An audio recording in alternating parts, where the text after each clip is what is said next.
We've all turned up the radio to hear Brother Jimmy, Jimmy Lakey, from coast to coast and shore to shore. Now raise your voice. Oh, let us all, Jimmy Lakey, get out of bed. Jimmy Lakey, raise your voice. Jimmy Lakey, Lakey, hey, can't live without it with Jimmy Lakey. Jimmy Lakey. Heidi ho, neighbor. I'm trying to find the tab that has all the images on there. I couldn't find myself. I'm sitting here blindly going, I don't know if I'm on the camera or not the camera. I don't know. My monitor tab was off. So anyway, welcome to the program, everybody. It's Monday, the 28th day of July, year of our Lord, 2025. Yeah, it is 2025, right? I've had cold. Producer Chad caught on to it yesterday. I woke up with a little bit of that summer cold going on, but I took the Zicam. Ever do the Zicam? Anybody got like a secret remedy when you feel that cold coming on? A lot of folks run to big pharmaceutical, but not Brother Lakey. Brother Lakey says, I'm going to avoid the big pharmas if I can, so I do that natural stuff called the Zicam. Like the stuff you squirt right up your nose. Knocked it right out. A little bit of residual, but nevertheless, here we are together. And if you hear a little bit of congestion and or nasally twang, that is because the cold has been unleashed in my head, but the Zicam and the zinc and the vitamin C and all that stuff, and I will avoid the Dayquil to the best of my ability. Anyway, good to have you here on a Monday edition of the show. Jaime Lagos is my name, Jimmy Lakey, for those of you that want the English translation of my name. Glad to be here with you. Lots of news to get to. It does bring me to a question, though, that I want to ask you. It's a question of the day before we get to the news. I want to find out what news stories you don't give a rat's patootie about, because there are some. I was up for my morning exercise, my morning walk, my morning movement around, and I realized something happened. I'm listening to a news channel, and they're doing a news story about NPR and CPR, Colorado Public Radio, and PBS, and how they're losing federal funding. And they're doing this newscast about it. What's funny is it's the old company I used to work for, the iHeart Kingdom, the mothership, right? The mothership, and they're interviewing these people like, oh, you've lost your funding. Oh, what will you do? You cut staff. Don't you realize that half of your colleagues get their asses laid off all the time in that same company because radio is a cutthroat business, and some of us get cut loose after 10 years of loyal service. They just kind of kick you to the curb. That's how it works. So I don't have any. I'm listening to these people interviewing, and I was thinking if I was still on terrestrial radio, and I was interviewing somebody from, let's say, the public radio or the public television, I would, rather than opining and asking them graciously how it is that they feel and what kind of cuts are they cutting and how's their programming going to be affected, I would just basically probably say, welcome to the real world. If you're a real broadcaster, you're going to make in the world a free enterprise, not sucking on the teat of government subsidy. When your broadcast sucks so much and your content sucks so much that you have to rely on government subsidy to keep you afloat, then probably in the world of free market, you probably shouldn't be on the air. So anyway, I was listening to the story, fascinating. I can't believe there's a news crew in terrestrial news radio that works in the free market enterprise, head-to-head, mano-a-mano, fights for every dollar, fights for every rating point, and they're having this sympathetic interview with people who are losers that work at public radio and complain and whine because they need the teat of government to sustain them. And I say, choke and die, honestly. If your product sucks that bad, adios, amigo. You're not the first person in radio or broadcast that ever had to cut budget or cut spending or cut a program. It happens all the time. It's happened to the best of us, and it will happen again to many people after me and before me, etc. You get the idea. Anyway, it brings up this question, and I was listening to this story this morning as I was moving, and I said, you know what? Did I just read that right? Cody goes in the chat room. Cody Carroll, good morning. Good morning. Hello, Sniffles and Little Spoon Chad. What Chad is doing with people in the chat room, I don't even know. I don't care about it. You get producer Chad in the chat room with some of you jackwagons, and it's like an astronomer of CEO, and all sorts of nefarious things will come to the spotlight. That's why I try not to hang out in the chat rooms. Sniffles, I don't sound that bad. I think I sound pretty good. I sound pretty darn good. I saw that in the corner of my eye. That's why I can't look at this stuff. It distracted me. I'm listening to this story this morning going, I really don't give a rat's patootie about this story. Why are you filling my ear holes with a news story that I don't care about? And then I started thinking, and I thought of this some last week on a different topic, of all the times you turn on the news and you're like, really, we got to hear this again. Let me ask you a question. What news stories continue to get coverage that you really don't care about? What news stories actually do they cover over and over again that, okay, I've learned it. I don't think I'm learning anything else. I just don't care. Honest to God, I don't care. A couple of months ago, there was a murder or an alleged murder of a police officer, I believe in Massachusetts. Remember the lady, and she was accused of killing her ex-husband or boyfriend or something in Massachusetts. She was found not guilty. And they covered that story as if it was something all of us cared about. And honestly, after I first heard it, I was like, okay, we're done with that story. Can I be tacky? I'm going to be crass. I mean, with God bless the victims, and I'm sorry for it happened. Then we've got our buddy Neil Scrivilli is going to talk a little bit about these murders that happened up in Idaho, the Coburg murder, whatever that psycho dude was, he pled guilty. Is it just me? But after a while, I'm like, okay, I've got all the story. I've got all of it I need. I don't need you to keep sending reporters up there and standing there in front of a courthouse and pretending. It really there's stories out there that just bother me. Not that they're news. They are news. I want us to all be informed, but sometimes they cover some stories with coverage and a level of coverage that I don't think is necessary. So anyway, there's your question of the day, or as we call it, the QOD.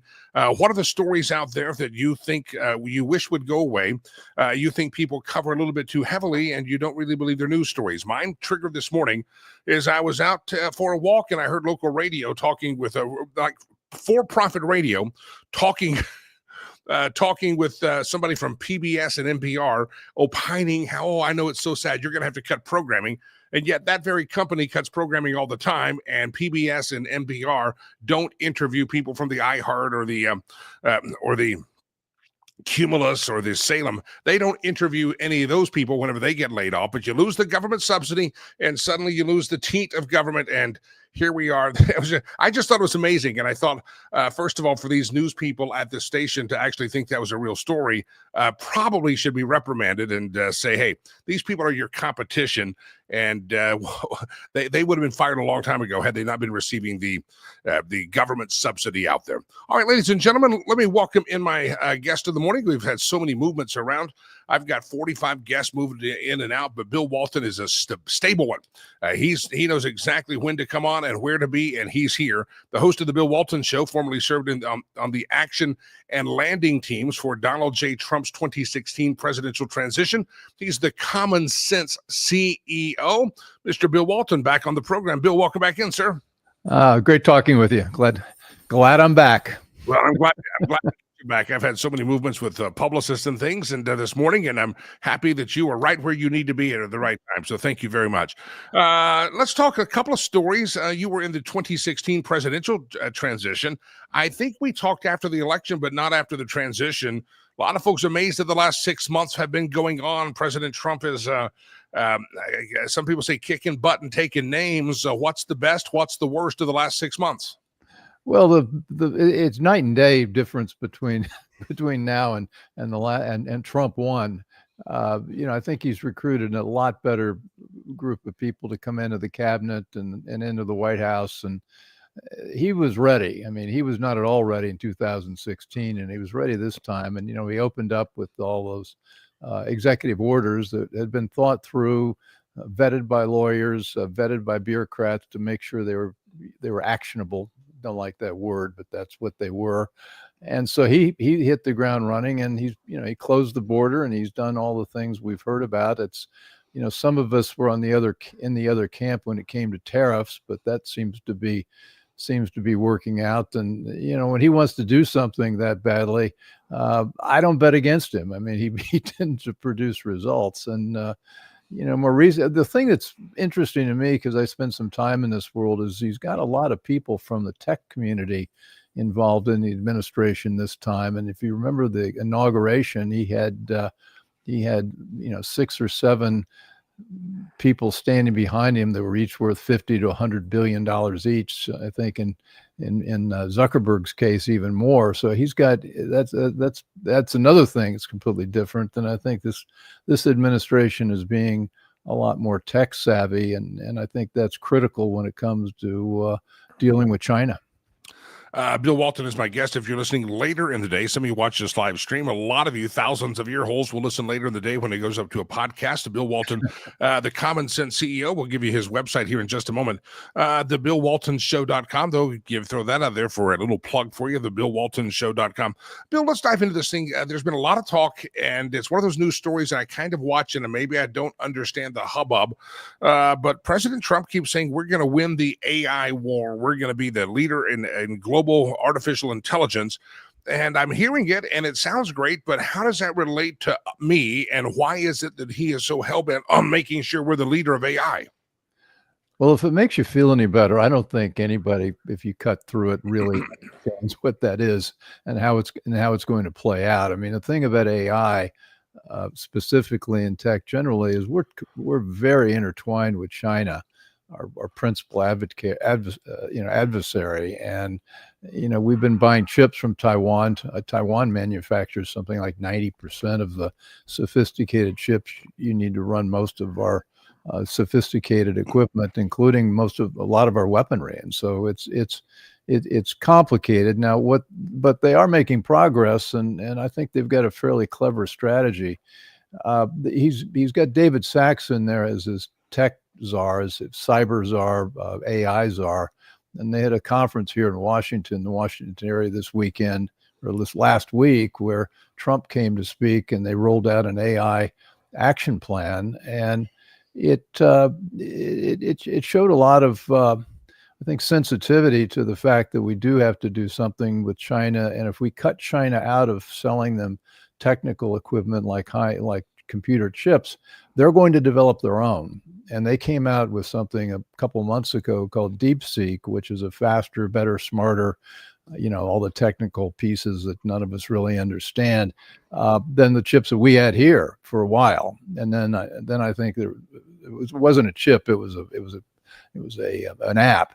And then Gemini came back out, which is owned by Google, with something better, and then Elon Musk with Grok again topped them, and so we've got 5 or 6 entities fighting to win the AI wars. And their clever strategy, I think, is they've decided to start selling good chips that are made by NVIDIA, which is the principal manufacturer of all this, but not the best chips. And the idea is they want to get China and the rest of the world hooked on what they call the stack, which is the computer, the app, the manuals, everything involved in running a system. And what we're trying to avoid is let me give an analogy. Might be Apple and Microsoft.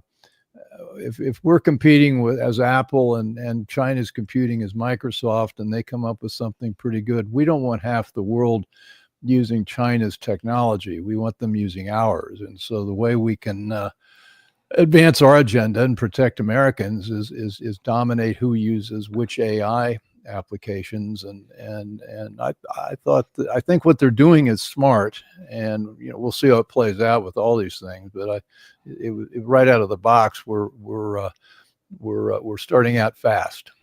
I agree. Own that dominance, the chips, etc. That's a great thing for us to do, and don't let China go out and create its own nefarious versions of it or flood the market. However, there's people out there that say maybe we should have a little bit more contemplation about regulation on AI, not about China or that thing, but on the practical level of how's it going to affect lawyers? How's it going to affect things that AI could actually replace? Probably not going to replace your plumber, probably not going to replace your electrician, but you can come up with some pretty good legal documents on AI. Is there any talk about the regulation as far as the practical use and how it affects the American workforce? Well, I think the practical piece of, for example, if you've got a big law firm and they've got an AI application that can analyze contracts and write contracts and do it better than 5 2-year, 3-year associates can do, I don't think we want to stop that, because that's something that really advances the ball. And I think for the rest of us who consume legal resources, it's going to drop the prices of what we pay for legal services. So a lot of these these apps that are potential job loss apps will lower prices to people who buy the products or services. So that's a good thing. And then it's always happened. You get a new technology, and starting with I suppose the plow, which was or the manufacturing. There's always something coming along, some technology that puts somebody out of work, and yet somehow we find other jobs to fill in after them, but we never know what they are. I mean, the internet comes along in 2000, and with all the sites there, and then all of a sudden we've got a category of jobs called influencers, and we've got young people being paid $1 million a year to push products. Well, who could imagine that would be an actual job? And so there are things we can't imagine that I think will come out of it, because we've got this tool that can make everybody a lot more productive. And I had a young man up here visiting the house, helping with some of the tech, some of the TV system up here, and I said, do you use AI? And he said, no, I'm not using it. And I said, well, the very first thing you've got to do when you go home is download the AI app and start using it, because it's going to make you a lot smarter and a lot more productive than you would be with everybody else that's using it. So it cuts both ways. For every action, there's a reaction, and I tend to be a glass half full type. And I think on balance, we'll figure out what the jobs are, even though we don't have any idea what they're going to be. The voice of Bill Walton, the Common Sense CEO and the host of the Bill Walton Show. Bill, if folks want to listen to your show, learn more about you, where do they go, sir? Well, they can go straight to the BillWaltonShow.com website, or go to YouTube or Substack or Rumble. Also, all the audio podcast platforms. I'm taking a break for the last couple of months, a sabbatical. As you know, putting a show together is kind of a full-time occupation. Yes. So I've noticed it's summer and it's time to do a few more fun things. But I'll be back in the fall. Yeah. And but the thing, we've got 270 shows up there, and most of them are evergreen. Most of them cover subjects that don't really get dated on economics and technology. TheBillWaltonShow.com. I appreciate you, Bill, hopping on here. Appreciate you jumping in. Always good to talk to you. Bill Walton, TheBillWaltonShow.com, TheBillWaltonShow.com. Hey, before I go to my next guest of the morning, I did make a request of you last week on the charity front. Our charity behind me, RiversPromise.org, Building Legacy Christian Academy in Rwanda. And I asked for 30 people to give a one-time gift of $75, and so many of you did respond to that. $175, 30 people. And that buys desks and chairs for a new 5th grade class. Every year we add a new grade level in our primary school campus. And it's books, it's supplies, it stocks up that classroom for the kids. And those classes start in just a matter of weeks. And if you haven't participated, so many of you have, I want to remind you the opportunity is still there and the need is still there. 30 people to give $175. If you can't do the $175 for a gift, feel free to give part of it, and someone else has already given part of it. But we're almost to the finish line. We're so far, I have not released it to our general mailing list and email list or social media. It's just been between you and I on this program, and I think we're doing pretty good for a bunch of us getting together, stumbling through a cup of coffee every morning and listening on the podcast later in the show. So 30 people, one-time gift, $175. Go to RiversPromise.org. RiversPromise.com works as well, and just make that donation one time, $175, or any variation thereof. Some people do more than one desk or more than one child. That's great, but however you can help us, we appreciate it. All right, I want to welcome in Mark Mix into the program. You say, Jimmy, I know the name of Mark Mix. Well, he goes back to my terrestrial days of radio. We used to would get together a couple of times a month, and we would have conversation about all sorts of things, including the workforce of America. You say, why? Well, because Mark Mix is the president of the National Right to Work Committee, a 2.8 million member public policy organization. Also is the president of the National Right to Work Legal Defense Foundation. He's in the green room waiting patiently. Mark Mix, welcome back in, sir. How are you? Jimmy, I'm doing great. It's good to see you and to talk to you. I mean, this is exciting that we get to, talk to each other. I got to say, my daughters say I've got a great face for radio. So I enjoyed your radio show a little bit more, but here we are. That's why later in the day, we have handfuls of people watch this live, but later in the day, people just listen to the podcast version because they don't have to look at me, and thousands of ear holes will listen to this because of the podcast version. And just some people are gluttons for punishment and they choose to tune in and look at this. So good. God bless them. I got it. I'm with you, Jimmy. I'm with you. All right, let's dive into a couple of stories. There's been so many things coming down the pipe in this administration, changing up a lot of stuff. One of the things that's caught my eye is how they're handling the National Department of Education. And I don't know if it's happening so fast. I haven't heard as much opposition and or squawking from the teachers' unions and local districts.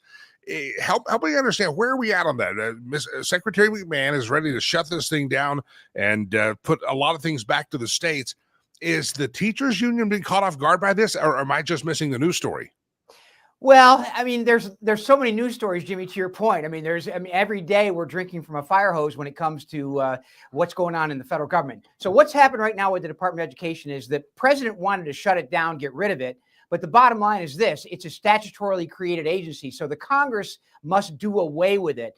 But the executive branch has the power to fund it, and they can stop some of the funding. So I think what's happened, to your point, Jimmy, is that, his emphasis, the president's emphasis, is to let the money go to the states, let the power over the educational system go to the local level. We know that's the best place to basically govern the educational product in the government school system. Not that the government school system is ideal, because we're learning more and more about it. Like, we'll probably talk a little bit about the NEA and the teachers union and kind of things they're pushing in the educational structure. But right now, a judge had stopped, kind of President Trump from doing anything to the Department of Education. That's been overruled. So the funding mechanism now is we're taking away the money and we're taking away the employees, because the president, as the commander in chief and the CEO of the executive branch, Article 2, he has control over the employment situation at the Department of Education. So it's good news on that front of kind of doing away with it. We can't get rid of it completely unless Congress allows that. But the money and the employment issue is something President Trump can control. Let's dive into the National Education Association, the teachers union. They have put out a 2025 handbook, and I've always wondered about what they're teaching our kids about American history. But in the NEA Teachers Union handbook, they're not even talking about the loss of Jewish lives in the Holocaust. They're denying it, basically, and they're not talking. They claim that Israel's founding was a violent takeover. So our kids are not just at risk of being mistaught or not informed at all about our American founding, but global events and loss of lives in the Holocaust. Yeah, indeed, Jimmy. And, you'd think you could find the information about the largest union in the country and what they just did in their Portland, Oregon Resolution Assembly on July 3rd through July 6th. They passed a whole bunch of resolutions. They're called new business items and resolutions. And one of them was this idea about we're not going to support the ADL information about the education about the Holocaust. We're going to withdraw that from the educational structure. At least that's what they want to do. They haven't fulfilled that promise yet. But here's the point, Jimmy. You say you ought to be able to know what they want to teach in the classroom. They put up their resolution assembly handbook, and then they immediately pulled it down because the backlash was immediate and it was overwhelming about the radical things this teacher union is trying to impose in the government school system across America. I mean, Jimmy, if you ever got to look at it, your head would spin, because it has nothing to do with really kids in the classroom, but has everything to do with political causes outside of the classroom as it relates to LGBTQ and as you said, studies about the Holocaust and the history of the world and kind of rewriting that history. It's outrageous. They've actually pulled that handbook off the internet. It was up briefly, and the response to it was so dramatic, they pulled it off their website. The voice of Mark Mix, president of the National Right to Work Committee. Well, also, they have 2.8 million member public policy organization, serves as the president of the National Right to Work Legal Defense Foundation. Mark, every state seems to be kind of a little bit different as far as joining a teachers union. Colorado, you actually don't have to join the teachers union. A lot of teachers don't know that. But here we have in Cornell University, a PhD, has filed a federal complaint that the grad student union violated his right to not join the union or pay the union. Talk about this right to work issue. And it's a good reminder, especially as teachers starting to get ready to go back to school in August and September. What are their rights and what are not their rights? Yeah, Jimmy, thank you. That's a great prompt. And so no teacher anywhere in America can be forced to formally join a union. That's been illegal since 1963 in a Supreme Court case that called General Motors versus National Labor Relations Board. And to this day, whether you're a private sector employee or a public sector employee, you can't be compelled to formally join a union. However, you can be compelled to pay dues up to full union dues to get or keep a job in a state like Colorado that doesn't have right to work protections. So it's an interesting question about what your rights are. But in the public sector today, because of a lawsuit that we won at the U.S. Supreme Court in 2018, a case called Janus v. AFSCME, no government employee, no teacher, no government employee anywhere in America, and that means across Colorado, can be forced to pay union dues or fees to keep their job working for the government. So that's the good news. The bad news is the union's not going to tell you about that, Jimmy. And there are several states where, the federal statute says you must be a member in good standing of the union in order to teach in a government school. And that language is so misleading to people, because if you just look at it at face value and say, hey, Jimmy, look, buddy, congratulations on your new job as the science teacher at Lakewood High School. Here's the contract that says you must be a member in good standing. Jimmy says, I guess I got to sign up. And when you sign up for the politics. You sign up for the radical agenda that's being promoted by the NEA. You're signing up for all that, but you're not required by the law to do that. Wow. A lot of folks don't know that. Listen, if you have I know you've worked in Colorado many times, not just with teachers. I know you had some of the grocery stores, union situation, Safeway, King Soopers, the Kroger Company, all those. You do have the National Right to Work Legal Defense Foundation. And if folks want to learn more about the National Right to Work Committee, how do they learn more about it, Mark? Point us all in the right direction. Yeah, Jimmy, what you've got up on the screen right now is the foundation's website. If you have a question about your legal rights in the workplace, you can go to nrtw.org. If you have a question about legislation, whether it be in Denver or Sacramento or Washington, D.C., you can find that information at the committee's website, which is nrtwc.org, nrtwc.org. Mark Mix, always a pleasure, sir. I think you look pretty good for the radio and also for television, sir. All right, Jimmy. Thank you. Yeah, you can call me anytime, man. You got it. I appreciate you, Mark Mix, and always a pleasure to have you jumping in here. All right, ladies and gentlemen, glad to have you here. Can I give you another public service announcement? Coming up Friday, September the 5th, is my 9th annual charitable golf tournament. It's at Colorado National Golf Club, one of those beautiful courses you'll find in Colorado, maybe anywhere. And it's at you can register riverspromise.org, riverspromise.com. Now, I know some of you hear about a golf tournament, you go, I don't like golfing. I'm not a golfer. Listen, if you come to this golf event, you're going to find out it's pretty much a drinking event where some people hit the balls around. It's just a party is what it is. It's a Friday, September the 5th, and it's one of our big fundraisers. And if you'd like to be a sponsor, we have a couple more whole sponsorships open. We have other sponsorship levels open. Even if you don't golf, even if you don't come out, you can be a sponsor and can participate. Why don't you go to riverspromise.org, and I and producer Chad want to see you on Friday, September the 5th, just over 1 month away. It's our 9th annual charitable golf event for Rivers Promise, and it's a great day of fun, and you don't want to miss any part of it. Riverspromise.org or riverspromise.com. All right, let's go to my next guest of the morning, right on cue. We're banging them right through. Click, click, click. We're on cue. Our producer Chad should be giving me brownie buttons for running on time today, because usually I don't. But Maureen Steele's got some other obligations, so we need to get her right in here and bring Maureen into the program. If I can hit the right button and get to the right screen. Maureen Steele, good morning. How are you? I'm great, Jimmy. How are you? I want to give a proper introduction, but I know I need to get you out of here on time, indeed, and I don't want to infringe upon your time. So, first of all, talk about your great work and the work that you do, and Ann does this as well. And how can folks contact you? Then we'll get into the topics. Sure. So we have two organizations. We have American Made Foundation and American Made Action. Both can be found at www.americanmadefoundation.org or americanmadeaction.org. And so the foundation is our education piece. It's our 501c3, where we do documentaries to educate people on what's really going on with land grabs or CPS. And that's where we educate people on how to run a republic, how to exit the system. And then we have the action side, which is where we get political and legal. And so we're going after, we're trying to cut the head off the snake with CPS. Underneath American Made Action, we have DOJA, which is the Department of Government Accountability. We announced that in front of the DOJ on May 6th. And then we have the United Law Coalition, currently comprised of about 1,000 lawyers across the country, who are all poised with their pen to do reverse lawfare on these agencies, these judges, and these people that have just way overstepped their bounds and have been depriving, the American people of their rights. So, and we've had 2 retired judges actually come out of retirement to help craft strategy. So that's what we've been up to. Wow.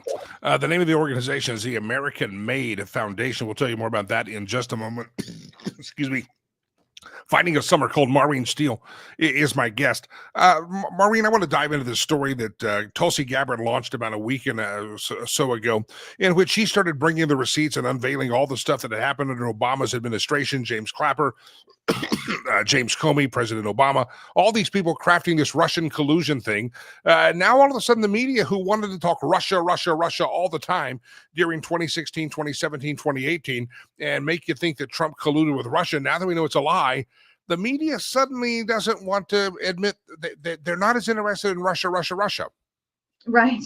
Well, isn't that typical? I mean, they've done this before. They just, there's no there. I mean, this is more of the same.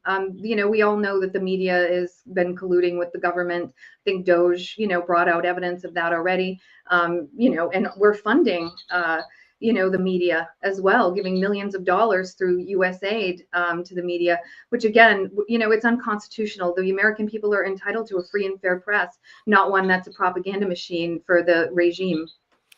I find it amazing. I heard a station owned by my former company, iHeart. They were interviewing people from PBS and NPR about, the loss of the jobs that you're going to have and the loss of content. And I was actually surprised that people that work in the for-profit radio business were showing any sympathy to these unqualified people that probably couldn't get content that would survive in the real world, so they have to live off the government teat. And it's just kind of amazing that the media, the media doesn't tell you the truth. They walk around licking their wounds and feeling sorry for each other. We're being done a real misservice by the media, and I think our founders would be embarrassed about the First Amendment and how these people that call themselves radio or television reporters actually adhere to what the intent of the First Amendment was. Oh, I agree. I bet they're all rolling over in their graves. I mean, because again, it was, it's in our Constitution, a free and fair press. They knew the importance of it. They knew that the press should be the watchdogs for the American people, and they're not. They're just propagandists, and they don't do reporting. They do what they're told. And I love those montages. You can see them on X sometimes or Instagram, where they show all the little squares with reporters from various stations, and they're all literally saying the same line. And it's to me, it's fascinating. It's like it's Operation Mockingbird. It's exactly what it is. Let me ask you this. We had President Trump last week issued a rare statement. He says it's outrageous and bizarre, treasonous claims by Trump, and he just couldn't stop a comment. President Trump pointed out, probably because of the immunity ruling of that Trump got from the Supreme Court, that Obama's probably going to be untouchable in this thing because these are actions he took as the president, and he has a lot of protection in that. I don't know the legal interpretation, but Trump alluded to that. Is there anybody going to get caught on this conspiracy charge? Anybody going to maybe be perp walked or spend some time in an orange jumpsuit? Or is everybody going to, they arrested and put in jail a lot of people that used to be in the Trump administration. Is anybody going to go down on this one, or is everybody going to get the cover of the media and walk? Well, they should. I mean, no one is above the law. And if we want to, have our systems of checks and balances put back in place, and if they want to get the trust back from the American people, we need that. I think the American people are demanding that. People are angry. I mean, I'm a writer. I'm interviewing people a lot, and people are angry. They want to see hangings. They know this is treason, and people are tired of it. So I think if this administration doesn't start arresting people, they don't start, pressing charges on people, I think there's going to be a real problem. And I was, like I said, I was just writing about this. Right now, the independents for pro-Trump are at 28%. That's not a good number. And there's a lot of promises that haven't been kept. And I know Trump has made comments, Epstein isn't a big deal, move on people. And now the Obama comment, and I think he's being ill-advised by Susie Wiles and the people around him, because he's a little tone deaf right now to his base. They're angry, and they want to see, prosecution. Yeah, I think the Epstein thing has been one of the biggest PR disasters they have. Pam Bondi owns some of that. He owns some of that because, you campaigned on it. We all know there's something there. Don't gaslight us and say there's nothing to see here, because we know there is something. What it is, I don't know, but there is something that we should see, or else you wouldn't have Giselle Maxwell in jail all this for 20 years, because there's something to see. she was trafficking to somebody. That's all we know. Exactly. Let me ask you this question. On the Epstein files, on this grand conspiracy, there has been talk that maybe it would be better if there would be a special counsel or special prosecutor that went after those. There's a part of me that says, yeah, that may make it look independent. But then we've had so many special counsels and special prosecutors that are just really bureaucracies and red tape, and they come back with long, wordy reports, and no one ever pays the price. So a lot of us have lost, I guess, confidence in special counsel, special prosecutor. Give me your thoughts. Grand conspiracy. Epstein, should there be a special prosecutor? No, I agree with you. It's just a waste of time. How many multi-millions of dollars have we spent in the past with special counsels, special prosecutors, special investigations, and everyone slides, and it's always a $50 million investigation. We don't need to spend our tax dollars on that. We know that they're all bought and paid for. I personally think it's a uniparty at this point, and I think we've all seen that. I think to think otherwise is absurd at this point.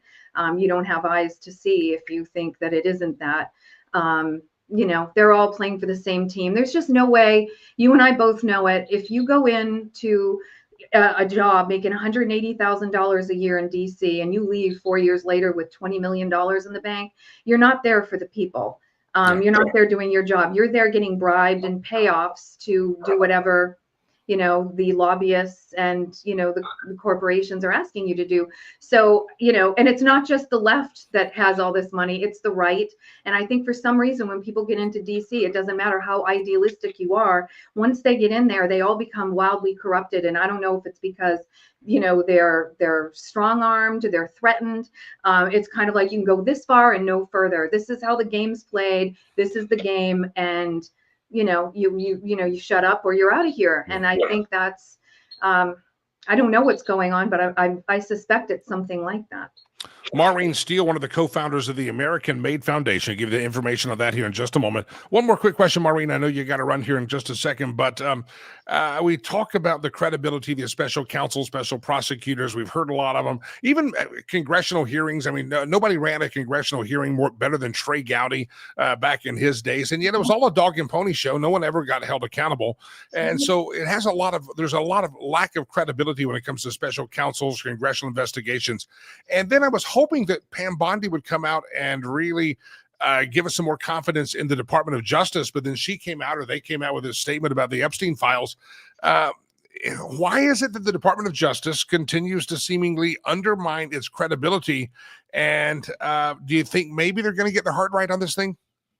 I don't. I hope they do, but I don't hold out a lot of hope. Again, I think there's a lot of things going on behind the scenes that the American people don't realize. I mean, there's a lot of big players that are behind, the politicians, and there's a lot of money that's exchanged hands.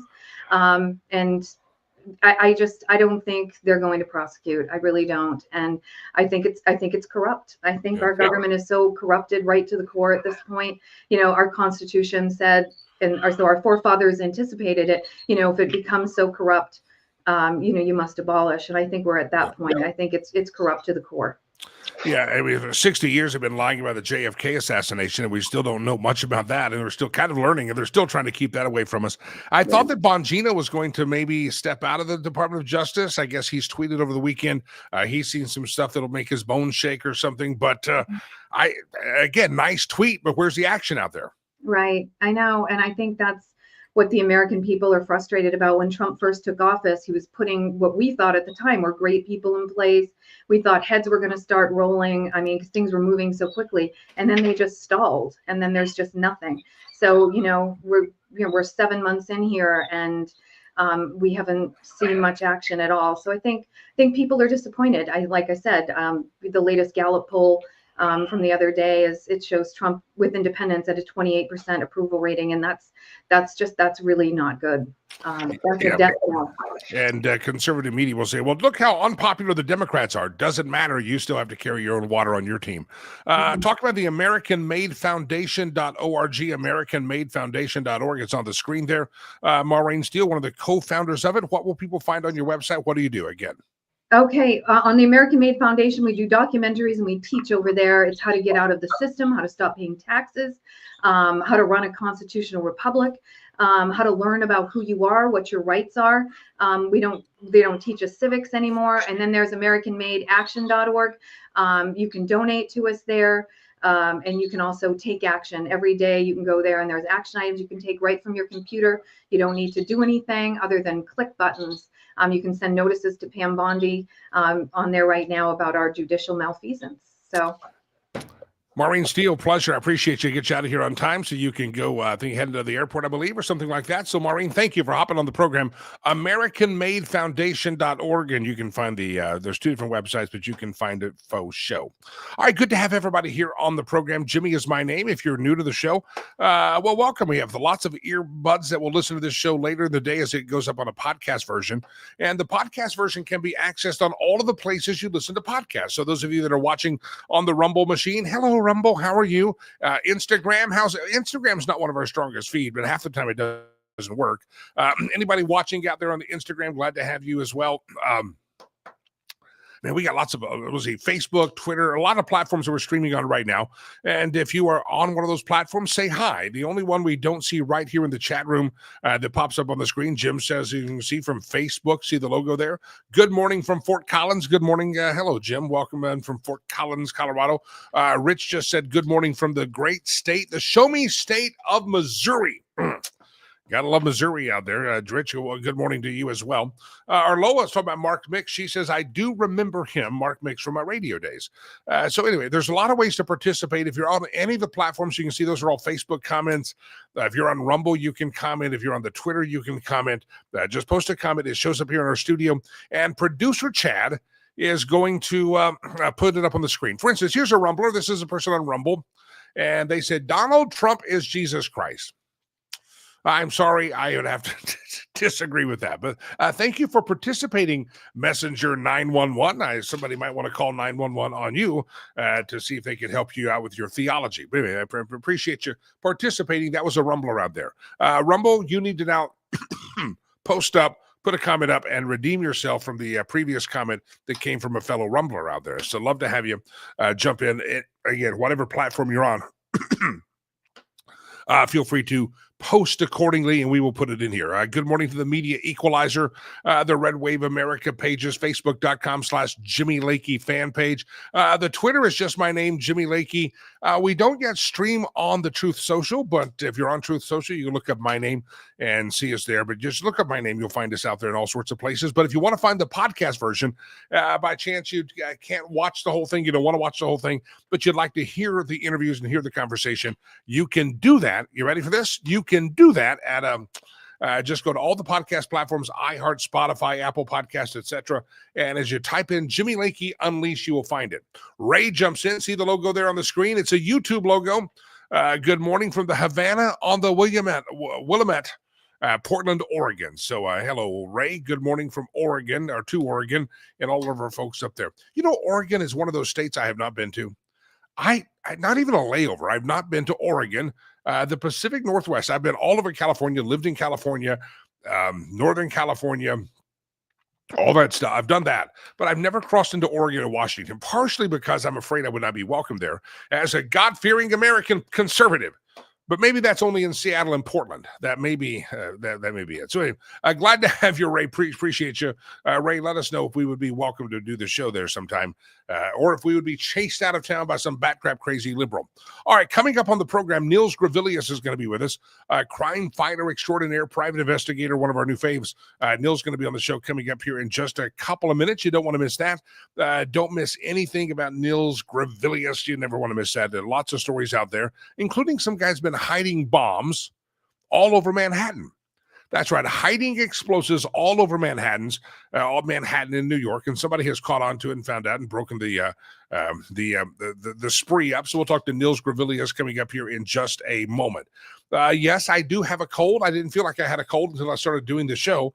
And a couple of times we popped me off the screen so I can cough, because in radio you had a cough button, and in television you don't really have a cough button because the camera's still on you. So a couple of times I've disappeared from the screen, and I've done that so that I could cover my mouth and cough A little bit of a head cold, but it's fine. I feel okay. But people are calling me Mr. Sniffles there in the chat room, and that kind of hurts my feelings a little bit, but not too bad. All right, what else is in the news today? By the way, we have a question of the day. And that question of the day, are there news stories out there that you're surprised are still in the news? You really don't care. You don't even think it's a really appropriate news story, but for some reason it gets covered. There's a lot of news stories that get more coverage. And I've said this for a long time in radio, and I've said this for a long time here, that the worst thing that ever happened to America is the 24-hour news cycle, because news media has made everything into tabloid journalism. And so therefore they have to tell you some things are really important that really aren't that important, and you're told and fed it over and over again that it's a big news. It's bait clicking, it's ratings, propaganda stuff. If you even watch your favorite news channel, how many times across the bottom of the screen do they say news alert or special news or breaking news or Fox News? All these flashing lights, bells, and whistles, making you think you have something coming. But it's the same dang story that they were covering 2 hours ago, 4 hours ago, 2 days ago, and yet they're still calling it an alert. And that's done to keep you kind of interested in news stories. And then they have to go find the news stories. And sometimes I think they have reporters or investigators from the National Enquirer going out there to find news stories that I just don't see why it is that they need to put some of these as news stories that get so much coverage. And I'm going to give you an example, and I don't mean to sound crass or harsh, but these murders of these college kids in Iowa, this Kobarger, I think is his name, he pled guilty, right? That's a news story. Horrible, awful thing. This guy's the devil himself. But I think sometimes the way that has been covered, I'm watching it. Why is this such a national news story? Give me the facts. Who, what, where, when, why. Boom, we're done. Move on, next story. But they have to get into the ancillary things of this and that. It's because they have to fill time for the 24-hour news cycle. And then the worst of the worst, and I'm, again, being critical, and I guess I can be because last I knew they weren't offering me a job, so I'll just tell you. And then what do? They bring on, and I've actually been on the Nancy Grace show before. I think once I got scheduled on there to do, there was a Colorado crime. I don't remember what it was, but we used to get called to be on to do it. And I sometimes would do it. I think we did it once. I did it once. I don't remember. Delilah, do you remember? They invited me. I don't even remember the news story. Do you remember? You don't know. Anyway, I was watching this news about this Idaho murder spree and what a horrible thing it is. And I can't imagine the pain of these parents. But then they brought up Nancy Grace to talk about it. And it was really just a way to get her on, to get her some FaceTime, because she has her show now on Fox Nation. And it was really, in my estimation, it was the bastardization of the news and the tabloid, and it just didn't work. And it's not a story that I think needs to be covered ad hominem over and over and over again. Are there news stories out there that you continue to hear that you can't believe what a big deal they've come? All right, RJ says the couple on the kiss cam at the Coldplay concert. I get it. Yeah, that was a news story. That was a cultural phenomenon, even more than a news story there. That was memes and stuff, things like that. Okay, Ray says, outside of Portland and Eugene, there's a lot of conservatives. I would be well accepted. Well, thank you, Ray. I appreciate that. Acceptance is a big deal in my life, and I appreciate that. Now, we're talking about doing the show up there one day. Well, I've never been to Portland. I've never been to Oregon, never been to Washington State, and I was just thinking maybe I should. One day, we should do a field trip, if we could. I get my passport ready and see if we can get there. The Coldplay, a lot of folks thought the Coldplay story was, but the Coldplay, I think they ran it one day on Fox News. It wasn't like months, but I get it. That's a news story you don't care about. Shut up. It's done. We made enough jokes about it. Be over with. Okay, I totally get that, RJ. Thank you. Tell us a news story that you wish would just go away, or something that you don't really think is that big of a news story that continues to get coverage. Anybody see some of these things? Again, some of us are being forced to told we care about these stories, and some of these stories don't really matter a darn bit because they're just simply pushed by the ratings complex to get you to keep watching. So yeah, that's your question of the day, news stories. And the Idaho murders, there was this murder of a police officer, and they thought his former, was it a girlfriend, wife? Up in Massachusetts a couple of weeks ago, and that was a big story that just dominated, and news reporters outside the courthouse. And I just don't think anybody was that interested outside of Massachusetts. And you do get a lot of these stories that no one cares about, except the people in New York. And the reason they become big stories in New York is because New York's the center of media. Anybody notice all the named storms when they name a winter storm? they may name it in honor of my next guest, the big winter blizzard. Hurricane Nils is coming down the pike to blow, freeze everybody up. The only people that get the named storms are the East Coasters. In Colorado, we get a blizzard. We just call it a blizzard, right? We don't call it I have to have a fancy name. Anyway, that's the question of the day. What are the news stories that continue to get coverage that you really don't give a rat's ass about, but they continue to get news coverage? And again, it's all part of the 24-hour news cycle, which I think has been a detriment to America. And it drives me nuts. So anyway, give me your thoughts. That's your question of the day. So I would like your answer of the day. And if by chance you're listening later and you can't interact live because thousands of ear holes will listen to this show once it loads up as a podcast version, ladies and gentlemen, feel free to send an email at info@jimmylakey.com. Love to hear some of the news stories. And if I get enough response, or maybe some news stories, I'm like, oh, nobody cares about the story. Not going to talk about that story anymore. No one gives a rat's patootie about it. So we'll use it as a survey as well. All right, good to have all of you here on the show on the Monday edition of the program. Yes, I do have a little head cold. Thank you for your concern. I have done the Zicam. Delilah handed me my bottle of Zicam a second ago.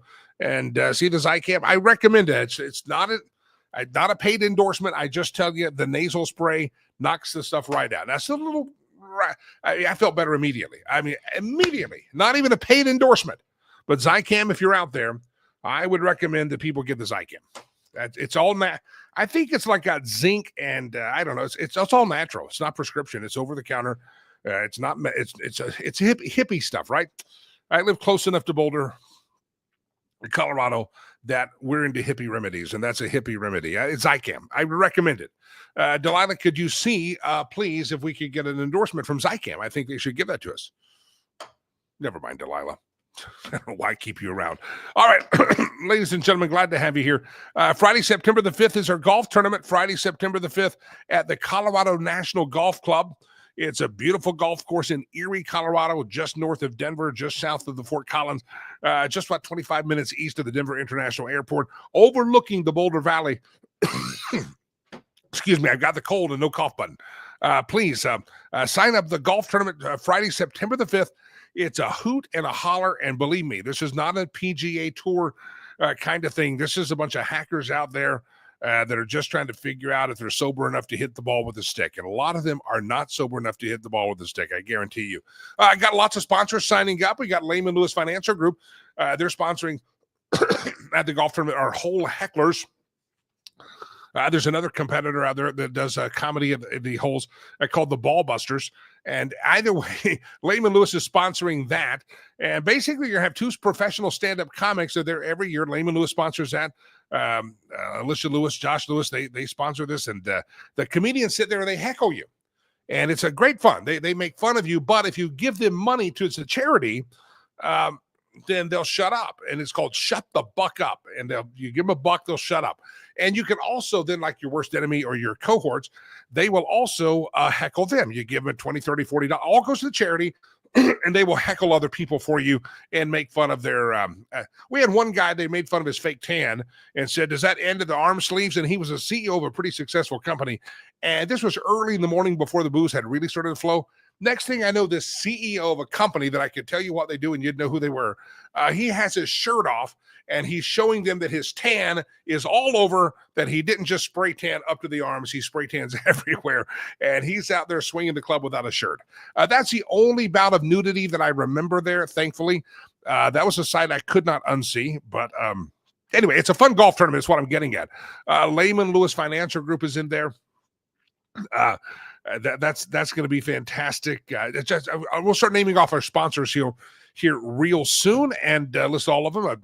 Jay Ratliff has sponsored, I think, 6 holes right now. He's trying to get up to 18. I got a couple of hole sponsorships left. Jay Ratliff is up to 6 or 7. So anyway, you don't want to miss it. Friday, September the 5th, go to riverspromise.com, riverspromise.org. And if you are out of state, we do have an airport here and we do have hotels here. And breakfast is included, lunch is included in the registration. If you don't have a foursome, we can put you with some other people, and you get the idea. So we'll it's a shotgun start, all the golf stuff, but it's fun, and you can sponsor and or you can play. Go to riverspromise.org, riverspromise.com. We're still looking for a couple more sponsors as well, and we'll promote the hell out of your business. And it's our 9th annual charity golf event. It's always a hoot and a holler. It's Friday after Labor Day, just over a month away. riverspromise.org. Get registered. All right, ladies and gentlemen, please, if you would, put your hands together and welcome Nils Gravilius, crime fighter extraordinaire, private investigator from Hollywood and L.A. Nils, welcome back to the show, sir. Well, good morning, Mr. Lakey. How are you? Well, I got a little cold. I keep popping off the screen to clear my throat and cough. And that's it. In radio, I had a cough button, and you'd have a couple of seconds of dead air, but I could cough. But in the television world, I can cough, but I'm still on the screen, and it's just a mess. So I apologize. It's a summer cold. I'm not contagious. It's okay. Well, Keith Olbermann has a long demonstrated history of spitting at the camera around the clock. So, if you get a little snot on the camera, it's not going to hurt anything, Jimmy. I'm telling you, I'm embarrassed sometimes. I have a couple of computers usually. In the radio days, I had 3 or 4 computer screens are in front of me and a television monitor. And I was always surprised, and that was my studio, the only guy in that studio. I was always surprised how much spittle and nastiness was on all those screens by the end of it. Well, it's lovely to be on your show again, Jimmy. I'm reading this story, and I thought we got to get this. We got to get a PI on this private investigator. Some guy's been hiding bombs all around Manhattan. How do you hide a bomb? What was his intent? How they break the case here? Hiding bombs in Manhattan. Okay, well, the man's name is Michael Gann, and he has a long history of acting badly, but not in major ways. Drug arrests, disorderly conduct, a self-inflicted gunshot wound from stuffing a .22 rifle down his trousers, things like that. It's not a good place to put a .22 rifle. Well, right, exactly. So the bombs that he was making were made with flash powder, homemade flash powder, which doesn't explode as much as it burns very quickly. And if you compact it in a cardboard tube like he was doing, you're making a firework, essentially. It doesn't mean it's not dangerous and people couldn't get hurt or killed. He didn't manage to detonate any of these, and he was boasting on social media, of course, that it was time to do this and have a good time of it. And I'm going to call it the Joker effect, Jimmy. He wants to be a version of the Joker, whether he ever saw the Joaquin Phoenix movie or not. He wants to behave badly and enjoy behaving badly and get attention on social media for behaving badly. And that's essentially what you have here. Thankfully, nobody was killed in this effort of his. And I do know how he got apprehended. He was receiving precursor chemicals for his flash powder bombs at what would be called an accommodation address. Somebody agreeing to receive his mail for him. That way you can order up things like precursor chemicals, child pornography, machine gun parts, things like that. And hopefully nobody tattles on you. Well, the chemical companies, I think, alerted the U.S. Postal Inspector or the ATF that somebody without a pyrotechnics license was ordering these things up. And voila, he's in trouble. He was evidently storing them on rooftops of buildings and also had put one on subway tracks. Other than just being a crazy person, was he intending a terrorist type attack on a subway? If he overestimated the value of his own bombing material, he may have been intending a terrorist attack. I think he just wanted attention. He was lonesome and wanted people to know what a great guy he was and that sort of thing. Nobody got hurt, thankfully. None of his bombs exploded. I don't think he was storing them on rooftops. I think he tried to set them off on a rooftop or something. I mean, yeah, they were all over Manhattan, and he doesn't even live in Manhattan. He's from Long Island, which is, it's like you live in Lyons, Colorado, and say you're from Denver. You know what I mean? Yeah, exactly. It's just, I'm going to store all these in Manhattan. I'm not going to put them in my hometown. Let's put them somewhere else. And somehow he managed to do that. Weird. There's another story out there that I have your name on. I wanted to ask you about. There's a story, an executive order from President Donald John Trump that basically says, hey, you can get those homeless people off the street. Some cities don't want to do that out in California, in Denver here. We have a lot of people that just think the homeless ought to be able to camp out in front of businesses, poop on the street, do what they do. But Donald Trump says, hey, you have the right to remove the homeless people. Give me your thoughts on removing the homeless from the street, sir. Well, I've stopped calling them that. It's abusive of the English language to call them homeless. Why don't we just call them bums, derelicts, junkies, winos, hypes, whatever. So a lot of municipalities play a game of passive aggression with their citizens where they say, well, we couldn't possibly disturb these poor bums because if we did so, we would be violating their civil rights. Well, Mr. Lakey, did they take any such thing into consideration when they mandated that people stay home or not go to work or separate themselves by 6 meters and wear a mask during the COVID hysteria? They felt intensely powerful then, and they didn't hesitate to act, did they? No. Now, what our president is doing is something called leadership.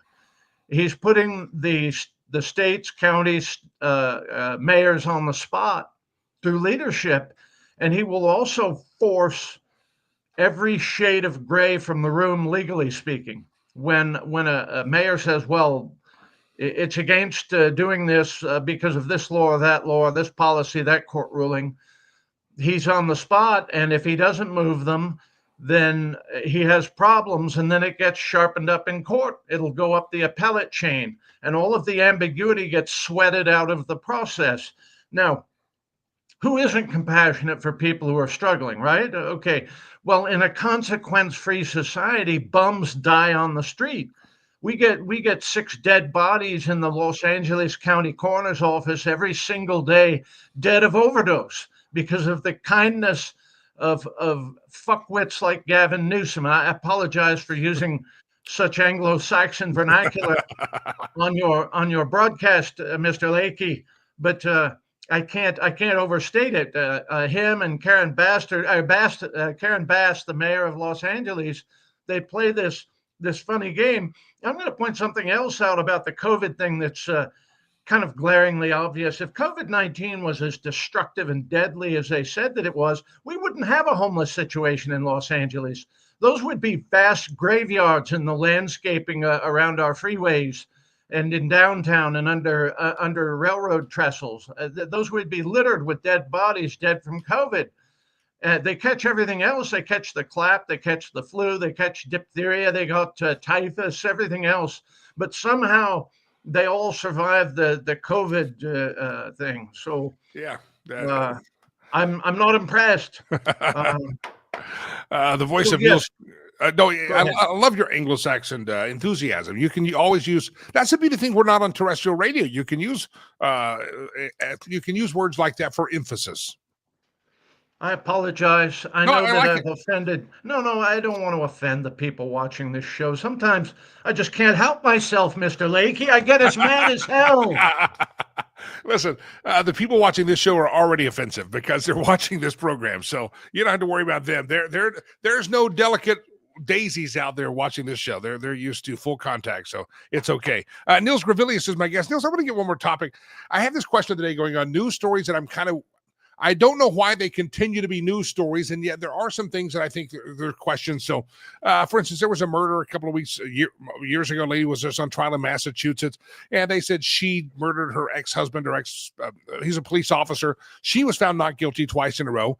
And then we have this story that for some reason, and again, it's a tragedy out of Idaho, but this Brian Koberger case in which he has now pled guilty of murdering these college kids. And it's a horrible story. And, it may be a little overcovered a little bit. It's almost like they're trying to, the short news cycle. They're just overcovering repetition. But I want to take a different take on this. Brian Koberger case, you're watching it for a while, for a couple of weeks. It was an unsolved murder. You're a private investigator. Were you surprised at the way that case came about and the fact that Koberger decided to plead guilty? And second part of the question, as a private investigator, Do you have any guess as to what his motive was? Because he was not forced to give it. He declined to comment. A lot of folks saying, what's the motive? Does a private investigator figure that out? Yes, I know why he did it, and I wasn't surprised. In a social media group, I worked up a profile of the killer before he was apprehended that was pretty good, pretty close. Peer group, white male, sexually immature. When I say peer group, the same age as the victims or a little bit older. No prior history of imprisonment, possible history of mental illness incarceration, but short term only. And then what motivated him was he's the sort of guy who doesn't connect well with females. And he had it bad for one of those females, one of the three females. And he either approached her or calculated an approach to her and then realized that she would no doubt turn him down. And to foreclose the humiliation of being rejected, he worked himself into a rage and slaughtered her and her friends. Now, he enjoyed all of this. His course of study at the university there as a PhD student, one of the things he was working on was the decision-making process of burglars. And his interest isn't burglary, his interest is rape. And so what he did was what I will call, and I don't want to be too expositive here, there are civilian listeners, what I will call a rape without a rape. In other words, he derived great sexual satisfaction from murdering these 4 kids, okay? And he was probably overwhelmed after killing the 4 because he had to really exert himself. All of them fought back. All of them had defensive wounds on them. They all tried to fight him off, and he overwhelmed and killed all 4. And that's probably why he didn't kill the final 2, because he was just exhausted from overtaking 4 and killing them with a knife. I don't know if you've ever done any knife work, Mr. Lakey. No. But it's an intensely physical act. And he was wearing black clothing. The witness didn't say anything about blood. The black hid it. He was drenched in his victim's blood on his way out of that house. That's the reality of it. Now, why he pleaded guilty was to avoid the allocution and the expositive of the evidence.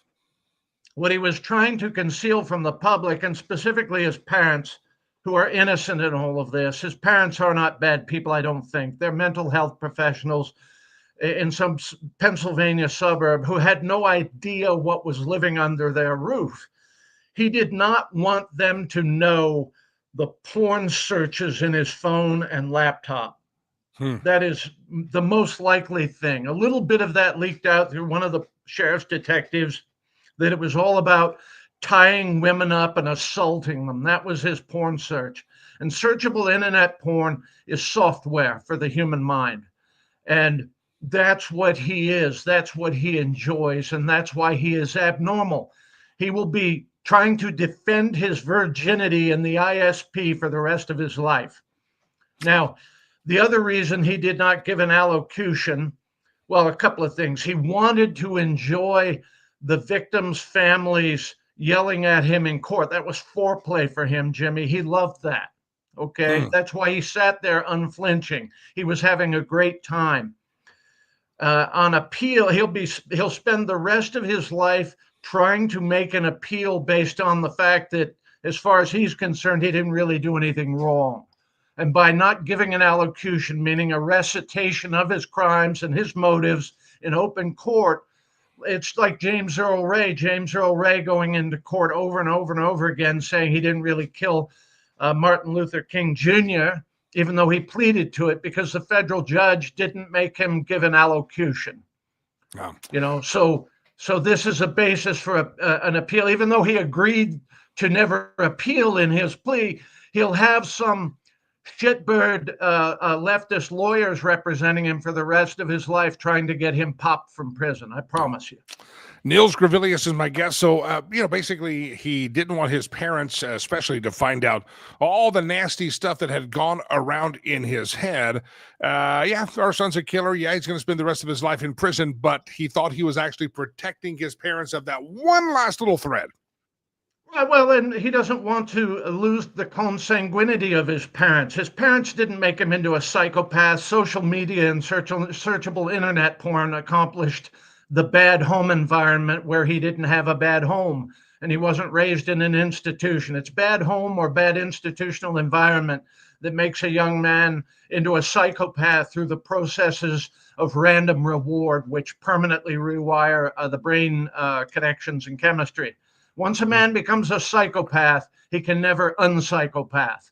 He didn't do this for his parents. He did this for him so that they would stay in touch with him and buy him commissary and visit him once or twice a year in Idaho and that sort of thing. He doesn't give a rat's ass about his parents. Niels Gravilius. Niels, if folks want to learn more about you, you got a book coming up next year, but you also have a website now. Here's the time for some shameless self-promotion. Niels Gravilius, LA-based private absolutely, detective. Mr. Lakey. It's The Last Lawman. It is going to be coming out in the Post Hill Press imprint June of 2026, just in time to ruin your Father's Day with my book. It's an expositive on 30 plus years in the saddle as a private detective in the city of Los Angeles. My work as a Pinkerton agent and in the U.S. Army. So I am very pleased to be here anytime you will have me on, Mr. Lakey. Niels Gravilius, I appreciate it. GraviliusPI.com. I appreciate you hopping on the program, and we'll do it again, sir. Anytime. He's always welcome. One of my new faves, Niels Gravilius, on the program. Pleasure to have him here on the show. How's everybody doing out there? Everybody's good. My name is Jaime Lagos, Jimmy Lakey. Pleasured, pleased, thrilled to be here on this glorious day the Lord has made. Let's do the meme section of the show, stolen memes of the show. This is where we steal memes from all around the internet. But before we do, you see it flash on your screen there, homeswithsherry.com. Sherry Cree, realtor extraordinaire. By the way, I mentioned our golf tournament. Sherry already has a foursome. I think she's got a couple of more foursomes coming together. Sherry Cree will be out on the golf course playing golf with her for Rivers Promise. Listen, you're ready to buy a home. You need to have somebody that's going to, how do you choose? How do you choose a buying, a selling agent? How do you choose a real estate person? Well, I would say this. It's not just having the end in mind. It's having a long-term goal in mind. Sherry believes that and knows that real estate is a way that you can create generational wealth. And she doesn't want to just join with you and help you sell the home or buy a home. She wants to kind of walk through, help you with the strategy of it. What neighborhoods, where you're going to, how's the market going to change? Where's the school district? She'll help you do all that research, but she also is working every step to make sure and wants to become your realtor for life. It's not just about selling your home this year, maybe early next. You got to plan ahead. Sometimes there's a conversation that takes a couple of months to kind of get that listing ready. So don't hesitate. If it's in the back of your head, go ahead and talk to Sherry, but she's going to work every step of the way to try to earn that trust and earn that privilege to be your realtor for life. So that when, 3, 4, 5, 10 years from now, you want to sell a home, you want to buy another home, you want to downsize, upsize, you're going to call Sherry. Say, remember what a great experience that was. Don't forget also, she loves taking care of special with caretakers and seniors. If that's you, she really has an eye out for help you find the right spot for those types of situations. If you're a military folk, the veteran, first responder, she will take a dip in her commission to make things more affordable, keep more money in your pocket. And I'll also tell you, anybody out there, you buy or sell a home with her, she'll take a portion of the commission and she will donate it to the charity, a portion of it to the charity of your choice. Listen, homeswithsherry.com, homeswithsherry.com, our great realtor friend of the show. She'll be at our Rivers Promise golf tournament on Friday, September the 5th. I hope you'll be there as well, and I hope you'll call Sherry today, homeswithsherry.com. And I do want to remind you that sometimes when it comes to selling a home or a real estate transaction, buying a home, it doesn't mean you're ready to do it tomorrow. Some folks are planning 6, 8, 12 months out. Kind of figure, okay, by this time next year, I think we'll be ready. What should we be doing? What should we be looking for? How should we be preparing for it? Again, start those conversations early. homeswithsherry.com. And you be sure to tell her that you heard about her on the Lakey Show, homeswithsherry.com. Sherry Cree. And if you come to the golf tournament, say hi to her, homeswithsherry.com. All right, time for the stolen memes section of the show. We go around the globe. We steal memes from where we don't know, but we just steal them. Outright thievery. Don't tell Nils Gravilius about this because, yeah, he's going to be solving the crime of where we stole it from. Here we go. Round around the globe we go, where we steal the memes from. No one knows. A Republican will hate your opinion, but a Democrat will hate you for your opinion. Isn't that true? That is so true. Some of the craziest, most angry, hate-filled people I've ever met were Democrats. They just could not handle that I was saying my opinion, and yeah, I could tell you producer stories out there of just hatred and vitriol, and therapy sessions probably needed, because you can disagree with my opinion, but it doesn't have to be personal. But unfortunately, modern day leftists, it's all personal because they have a derangement syndrome. Round around the globe we go, where we steal the memes from. No one knows. There's Alexandria Ocasio-Cortez, only bartender in history that gets mad when you ask for ice. There she is. Ice. I need ice. Put it on the rocks. Alexandria Ocasio-Cortez very angry about that. Round around the globe we go, where we steal the memes from. No one knows. Here's a picture of Donald Trump, the most interesting man in the world. Give a man a fish, and you feed him for a day. Deport a man, and you never have to feed him again. You're out of here. That's good. I like that. That's funny. Yeah, never have to feed him again if you deport him. Round around the globe we go, where we steal the memes from. No one knows. Donald Trump there on the sideline with a coach's hat and his clipboard, and there you have the Cleveland Indians and the Washington Redskin mascot sitting on the bench going, "Put us in, coach." I apologize for the coughing there. No cough button and no camera to switch to, so I just have to do it. Put us in, coach. You know, there's a battle in New York right now going on where they're trying to get rid of the Native American mascots out there. And it is amazing how bigoted some of you people are that want to get rid of the Native American mascots. You can have the Irish, but you can't have the Reds. You can.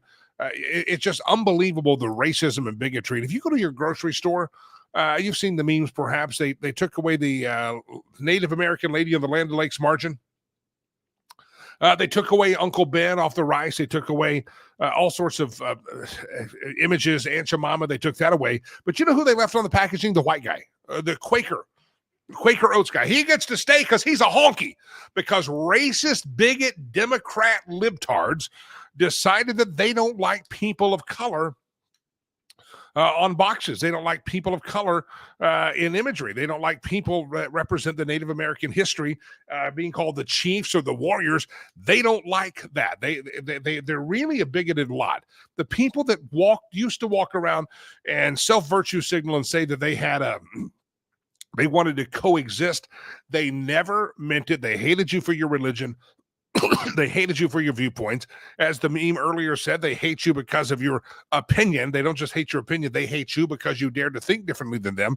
And yet they're the biggest racist and bigots out there. And they have taken every person of color off of product packaging and mascots in America, not because they're looking out for people, but because they're bigots. All of you in Colorado who went through multiple millions of dollars, forcing high schools to literally etch up their basketball courts and get rid of an Indian headdress. Jared Polis signed that because he's a bigoted fool. Jared Polis and the legislators that passed that did not care a damn about the give a rat's patootie about the Native Americans, and they just were bigoted, and they self-wrapped themselves in a cloak of virtue, saying, look how good we are, and yet really look how bigoted you are, and that's what's happened. So Jared Polis, if you ever want to run for governor, we will remind America what a bigot you are, and how you also wanted the black people off the boxes, you wanted the Native Americans off the basketball courts and the food and the football fields. You wanted all that to happen. You know why? Because evidently the left doesn't like people of color being in prominent places. They don't mind the old Quaker guy with his powdered wig out there on the oatmeal. But you put that Native American woman on that box of butter or margarine, and you got a real problem out there. And that's because of bigotry. The very thing it continues to prove out with the American left, the very thing they accuse you of is the very thing they're guilty of. Russian collusion?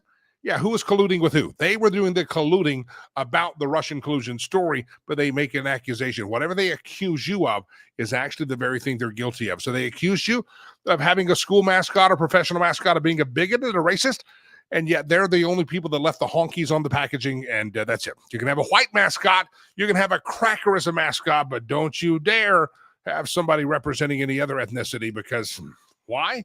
Because Jared Polis, the bigot, said so. There. I mentioned Zycam.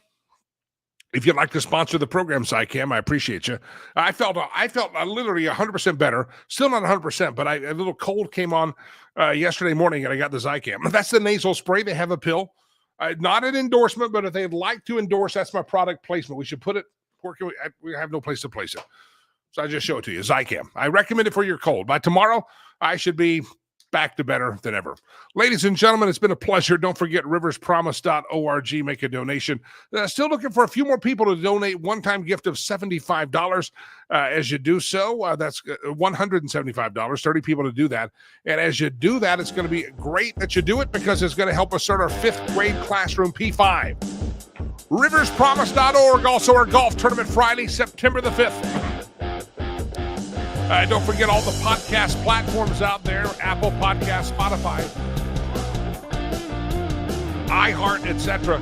Go download the apps. Like us, subscribe to us on the podcast. Until we meet again, I am Jimmy Lakey. I mean this from the bottom of my heart. May God bless you. May God bless America. Jimmy Lakey, peace. I'm out of here. You missed me already, right?